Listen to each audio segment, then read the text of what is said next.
Imagine standing in the middle of the Ice Age. The wind slices through your skin like a knife. Snow stretches to the horizon. There are no supermarkets, no farms, no doctors, no maps, just endless white wilderness. Your tribe has not eaten properly for 4 days.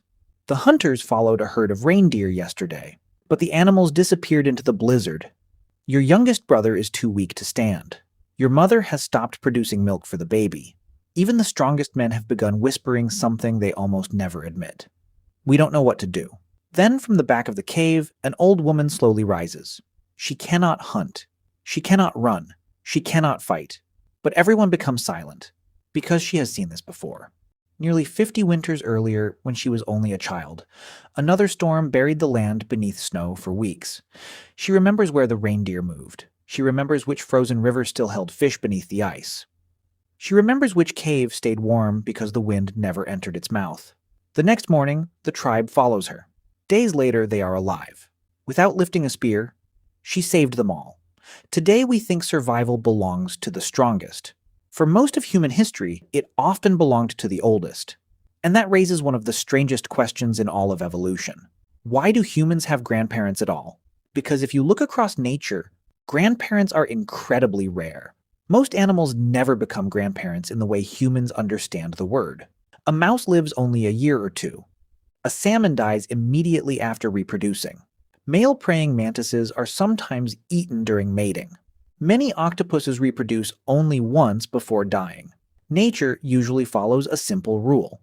If an animal has finished reproducing, evolution stops investing in keeping that body alive. Food is limited, energy is limited. Every extra day of life costs resources. So why would evolution allow humans to live decades after they stop having children? For years, this question puzzled scientists, especially because humans are unusual in another way.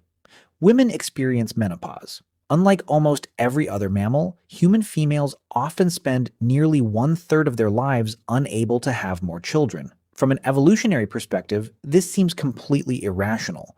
Why build a body that survives for another 30 or 40 years if it can no longer produce offspring?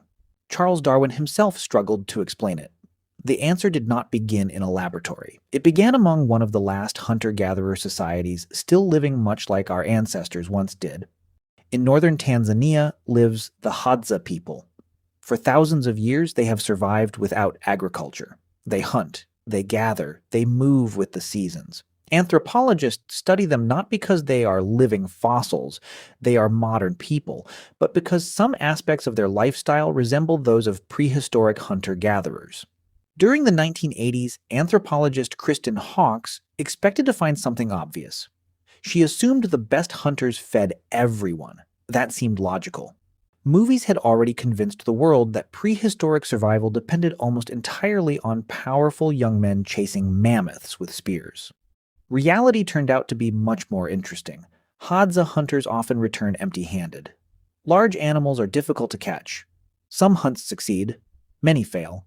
The tribe cannot depend entirely on luck. Instead, the most reliable source of calories often comes from something far less dramatic. Roots, tubers, wild plants hidden beneath hard soil. Finding them requires incredible experience. Some grow only in certain seasons. Others look almost identical to poisonous varieties. Some lie hidden beneath rocks that only experienced gatherers know how to recognize. The people collecting most of these foods were not teenagers. They were older women, grandmothers. Every day they walked long distances carrying digging sticks. They knew where edible plants survived drought. They remembered which valleys stayed green after poor rainfall. They recognized hundreds of different species that younger people barely noticed. Their food was not exciting. It was dependable, and dependable food keeps children alive. This observation led Hawkes to propose one of the most influential ideas in evolutionary anthropology. It became known as the grandmother hypothesis. The idea is surprisingly simple. Instead of continuing to produce more children themselves, older women increased the survival of the children who already existed. A grandmother could gather food while her daughter cared for an infant. She could watch older grandchildren. She could prepare edible plants. She could help transport supplies. This reduced the burden on young mothers. As a result, women could safely have another child sooner than they otherwise could. Across generations, families with helpful grandmothers produced more surviving descendants than families without them. Natural selection did not simply reward having babies. It rewarded raising babies successfully. That difference changed everything. Human childhood is extraordinarily expensive. Compared to almost every other mammal, our children develop painfully slowly. A newborn giraffe walks within an hour. A foal begins running the same day it is born. Chimpanzees mature much faster than humans. Human children remain dependent for more than a decade. Why? Because the human brain is enormous. At birth, it already consumes roughly 60% of a baby's total energy. Even though an infant's brain weighs only a small fraction of the body, it burns extraordinary amounts of calories while growing. That brain cannot finish developing inside the womb. Human babies are born relatively early because a fully developed brain would simply be too large to pass through the mother's pelvis. In many ways, humans are born unfinished. Our childhood is the longest of any primate. Learning language, understanding tools, recognizing social relationships, developing complex thinking, all of it takes years. And during those years, children contribute almost nothing to survival. They consume food. They require protection. They need constant attention.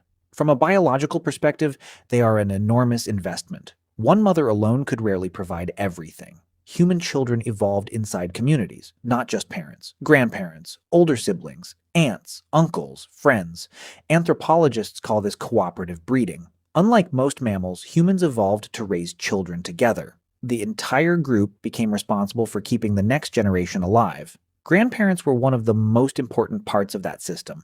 But feeding children was only the beginning. The greatest gift older humans ever gave was something impossible to see: information, knowledge, memory. Because before writing, before libraries, before schools, the human brain was the only place knowledge existed. And losing an elder meant losing an entire lifetime of experience forever.